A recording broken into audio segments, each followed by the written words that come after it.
rédaction, Madame Hanan Bakioui. Bonjour. Bonjour. Secrétaire nationale adjointe du syndicat des commissaires de police, pour commenter avec vous un coup de gueule, en fait. Coup de gueule, ras-le-bol des habitants du quartier du Tonkin, qui est un quartier de Villeurbanne, près de Lyon. Un an après une série de 3 fusillades liées au trafic de drogue, dont 2 d'ailleurs de ces fusillades survenues tout près des écoles. Eh bien, et on le voit sur ces images, les trafics ont repris. Et voilà ce que disent les riverains. On ne voit plus beaucoup de policiers dans les rues. Les réseaux se réinstallent, à l'exception de celui qui est en bas de nos immeubles et sur lequel on intervient en groupe de riverains pour chasser les dealers. Tous les autres ont repris une activité et on craint que ça ne revienne à l'état antérieur. Là, actuellement, le sentiment, c'est plutôt la colère. Voilà, reprise du trafic de drogue malgré 2 opérations place nette qui ont été menées en novembre 2023 puis en mars dernier. Pourquoi a-t-on toujours l'impression que les trafiquants, malgré ces opérations, sont plus forts que la police? C'est pas qu'ils sont plus forts que la police, c'est que je pense c'est une vision globale qu'il faut avoir. Les opérations place nette, elles ont eu un effet, bien évidemment. On a eu plus de 120 opérations. On a eu plus de 6000 policiers qui ont été engagés. Donc, je tiens à saluer aussi l'effort qui a été fait, notamment par les policiers de terrain, notamment dans ce cadre de place nette. On a eu quasiment 2 millions d'euros de saisies d'avoirs criminels. On a des véhicules qui ont été saisis, on a eu des armes qui ont été saisies. Mais en matière de lutte contre le narcotrafic, c'est une stratégie globale qu'il faut avoir. Oui, stratégie globale, mais les habitants, eux, ont une vision locale. Non, mais bien évidemment. Voilà. Mais je veux dire, le global, c'est-à-dire qu'il faut aussi s'attaquer au haut du spectre. Et le haut du spectre, c'est vraiment la pierre angulaire qui fait qu'on se retrouve avec des points de deal qui se multiplient de manière exponentielle. C'est-à-dire que vous dites qu'il faut accepter que ces réseaux, que ces points de deal se réinstallent? Pas du tout. Je ne sais pas ce que je dis du tout. C'est pas du tout ça. C'est d'avoir une stratégie globale. On peut pas. L'un ne va pas sans l'autre. C'est pas. Je veux dire, la présence sur la voie publique est importante, bien évidemment, parce que les places nettes ont eu un effet assez dissuasif et on l'a vu dans certains quartiers.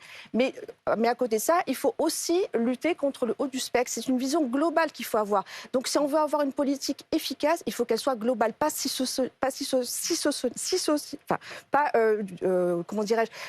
fragmentée, avec différentes strates. Il faut justement avoir une vision avec, d'une part, avec la justice également qui puisse intervenir dans ce domaine-là également, avec des parquets spécialisés, avec des juridictions spécialisées, avec justement plus d'effectifs en matière d'enquête, parce que la voie publique, c'est une chose également, mais il faut aussi des enquêteurs qui fassent également les procédures, parce que quand on veut démanteler, on démantèle, mais aussi il faut également derrière des procédures pour pouvoir justement que la justice puisse se prononcer. Mais ce qui m'inquiète dans ce qu'a dit ce riverain à l'instant, c'est qu'ils sont obligés d'intervenir eux-mêmes, d'aller à la rencontre des dealers pour essayer de les chasser.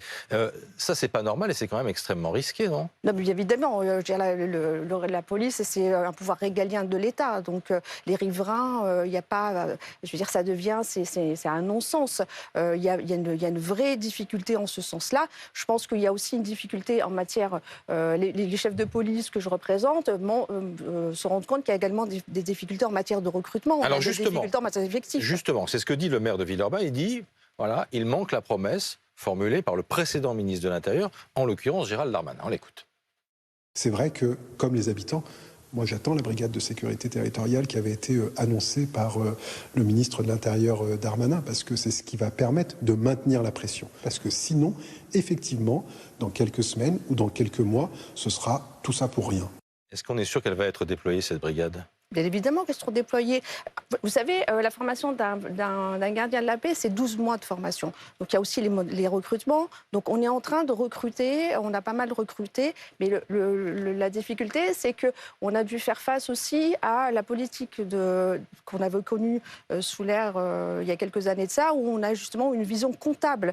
La sécurité, ça a un coût. C'est comme l'éducation, c'est comme la santé. C'est un service public. Et le service public, il faut accepter qu'il y a un coût. On ne peut pas avoir une conception comptable de la sécurité. Et comme on a eu une politique à une époque où on a réduit, on a fait un non-remplacement d'un fonctionnaire sur 2, et notamment au sein de la police. Donc il y a tout ce volet-là qu'il faut rattraper. Donc c'est pas tout de suite et ça met du temps, en sachant qu'il faut des recrutements, il faut les former. C'est 12 mois de formation pour un gardien de la paix. Donc forcément, ça met du temps de pouvoir retrouver un équilibre et des effectifs qu'on a connus il y a quelques années de ça. Mais compte tenu des budgets contraints, est-ce que l'on est sûr que les promesses qui ont été tenues et les besoins évidemment de tous ces quartiers seront tenus, voilà, respectés?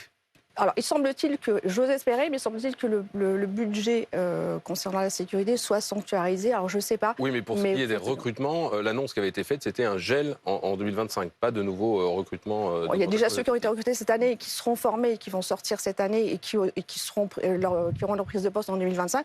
Donc, on aura des effectifs qui vont arriver dans différentes agglomérations et dans différentes villes. Mais c'est vrai que le narcotrafic, aujourd'hui, autant qu'il y a quelques années de ça a touché des grandes agglomérations, mais aujourd'hui, c'est toutes les petites villes. D'où les attentes des riverains, parce qu'on parle de Villeurbanne, on pourrait parler de Marseille, on pourrait parler de On peut parler de plein Nîmes. d'autres villes. On peut parler de Nîmes, on peut parler de Grenoble, on peut parler... voilà, il y a une vraie... Mais je pense que ce qu'il faut retenir, c'est que je pense qu'il faut vraiment une stratégie, une politique globale. Il ne faut pas avoir des politiques au coup par coup. Il faut vraiment avoir une vision globale. Mais quand vous dites ça aux gens, ils vous répondent, moi je pense bien local. Évidemment. Oui, évidemment. Mais bien évidemment. Ce qui est important, c'est la police devant le domicile, devant les points de proximité, exactement. Merci d'être venu nous voir ce matin. Il est 7h24.